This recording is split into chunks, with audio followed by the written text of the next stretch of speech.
sebagian daripada ahli hadis bahagian daripada mulatafah. Apa itu mulatafah? Mulatafah ini macam gurauan Nabi atau apa nak kata ya?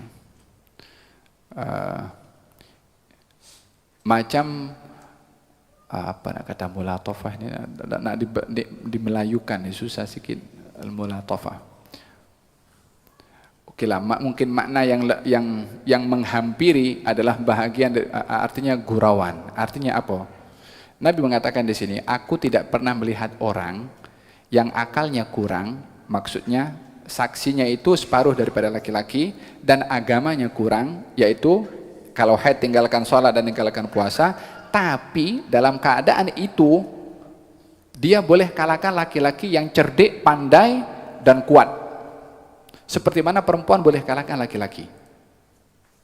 Dalam kurang akalnya dan kurang agamanya, laki-laki kalah dengan perempuan.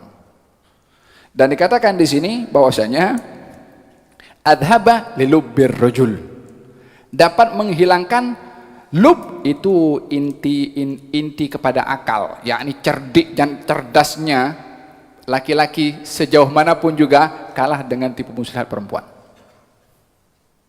Dalam Al-Quranul Karim Allah Subhanahu wa taala ceritakan tentang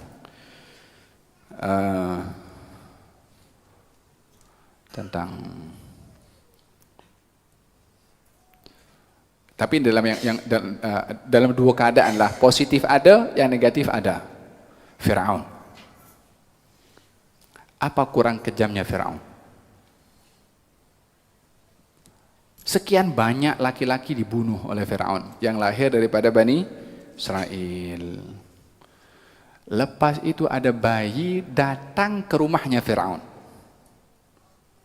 Bayi datang ke rumahnya Firaun, itu bayi Nabi Musa diletakkan dalam macam kotak situ, kemudian datang bawa pergi ke tempat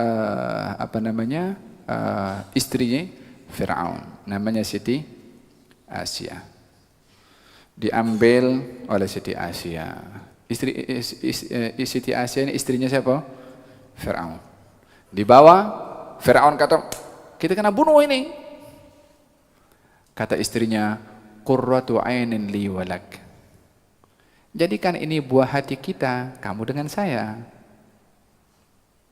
Oke. Berhasil. Memanglah itu semua tadbir Allah Subhanahu wa taala. Tapi di sini sepandai-pandai seseorang itu daripada wanita ingin mengubah perangai orang yang paling dekat daripadanya daripada kalangan laki-laki, wanita mempunyai senjata yang begitu ampuh. Tapi kena pandai menggunakanlah. Yang kedua, dalam sejarah ada dalam sejarah diceritakan ada seorang raja Persia namanya Bukhtanasar. Bukhtanasar ini raja Persia yang membantai ramai daripada kaum Yahudi dalam sejarah. Yang banyak membantai kaum Yahudi dalam sejarah 2 orang. Ini sebelum Nabi lah, kalau setelah Nabi Hitler dan seterusnya lah. Tapi sebelum Nabi SAW, Firaun yang banyak membunuh kepada kaum Yahudi dan juga Bukhtanasar. Bukhtanasar ini orang Persia yang menguasai banyak kawasan dahulu Raja Persia, di antaranya adalah kawasan Asyam yang di situ dihuni ramai oleh orang-orang Yahudi dan ramai kaum lelaki Yahudi dibantai. Sebahagian besar dimasukkan dalam penjara. Tipu muslihat yang digunakan oleh pihak Yahudi untuk menyelamatkan bangsa Yahudi daripada kepunahan, perempuan. Carikan perempuan yang cantik, dijadikan sebagai istri kepada Raja Persia Bukhtanasar, pun berhasil untuk mengubah pikiran Bukhtanasar yang awalnya ingin membantai semua bangsa Yahudi, itu yang dipenjara dilepaskan semua. Sebab daripada perempuan. Konstantin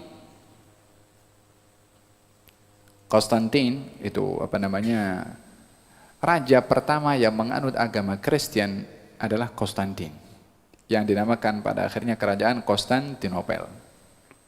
Ayahnya bukan orang beragama Kristen, ibunya ya. Ibunya namanya Helena atau Helena, Helena saya ingat.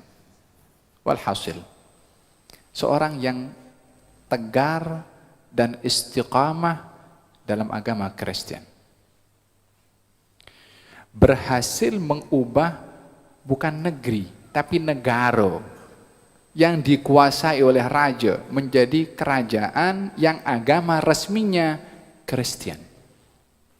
Disebabkan oleh karena satu orang bernama Paulus yang berusaha untuk memasukkan Helena ini sebagai perempuan dikahwini oleh raja yang berkuasa, ayah kepada Konstantin, yang hasil daripada perkahwinan itu melahirkan anak yang namanya Konstantin. Anaknya ini dididik oleh ibu, yaitu Helena yang beragama Kristen. Terdidik ini Konstantinopel atau Konstantin dengan didikan ibu yang beragama Kristen, sehingga dia pun seorang yang menganut agama Kristen. Walaupun pada masa yang sama upacara-upacara yang diadakan oleh ayahnya orang Yunani penyembah kepada berhala, maka dia pun terbawa dalam dua agama dalam satu rumah. Emaknya agama Kristen, bapaknya sembah kepada berhala. Sehingga pada kepemerintahan itu lebih kurang ada satu pertemuan yang diadakan tahun 320-an setelah tahun 320 lebih Masehi, sebelum Nabi SAW. Ada perjumpaan namanya perjumpaan Nisya, dan di situ diperbincangkan dengan kehadiran Konstantin tentang Trinity, tentang ketuhanan Nabi Isa alaihissalam. Seorang padri bernama Arius yang enggan untuk mengimani kalau Nabi Isa itu adalah anak Tuhan ataupun Tuhan. Sementara padri-padri yang lain memberikan sokongan kepada kehendak Konstantin untuk menjadikan Nabi Isa itu ya imma Tuhan atau anak Tuhan. Yang penting ada unsur ketuhanan. Sebab apa? Konstantin terdidik daripada dua sumber pendidikan. Pendidikan kerohanian yang didapat daripada ibunya, dan pendidikan fisikal, nak Tuhan yang nyata nampak daripada bapaknya. Maka dia pun nak Tuhan yang dua-dua ada. Fisikal ada, yang spiritual pun ada. Maka di situ Konstantin mahukan Isa itu adalah anak kepada Tuhan. Fisikalnya ada, ketuhanannya yang spiritualnya pun ada.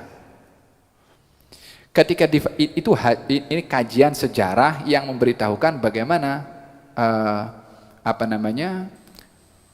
penentuan tentang status Nabi Isa sebagai anak Tuhan itu ratusan tahun setelah Nabi Isa tidak ada, baru menjadi agama resmi kalau Nabi Isa itu anak Tuhan di zamannya Konstantin. Ini kurang 300 tahun setelah diangkatnya Nabi Isa oleh Allah SWT. Jadi selama itu masih bercelaru, sehingga salah seorang padri bernama Arius menolak, tidak mau dipulaukan oleh Konstantin. Walhasil, Allah cerita panjang lebar tentang Konstantin ini. Walhasil intinya adalah usaha seorang Yahudi menikahkan perempuan dengan raja yang berkuasa daripada Yunani waktu itu, yang menguasai banyak tempat yang beragama menyembah kepada berhala, berubah semua menjadi agama Kristen disebabkan oleh karena peranan seorang perempuan yang dikahwini oleh seorang raja, melahirkan anak dididik dengan agama Kristen, satu negara menjadi agama Kristen. Dan di sini peranan wanita yang begitu menentukan kepada sikap laki-laki. Faham dong? Gal dulu ada seorang bernama Ibn Daqiq al-Aid. Siapa namanya? Ibnu Daqiq al-Aid. Seorang ulama juga, dalam dinyatakan Ibnu itu anak, Daqiq tepung, Aid hari raya. Apa sebab diberi gelaran seperti itu, Allahu a'lam. Tapi dalam beberapa cerita yang diceritakan, Ibnu Daqiqil Aid ini punya istri yang ketika itu sudah hampir masuk waktu hari raya, tapi di rumahnya tak ada tepung nak bikin kue. Jadi istrinya mengatakan kepada suaminya nih, nak beli tepung, hari-hari tepung.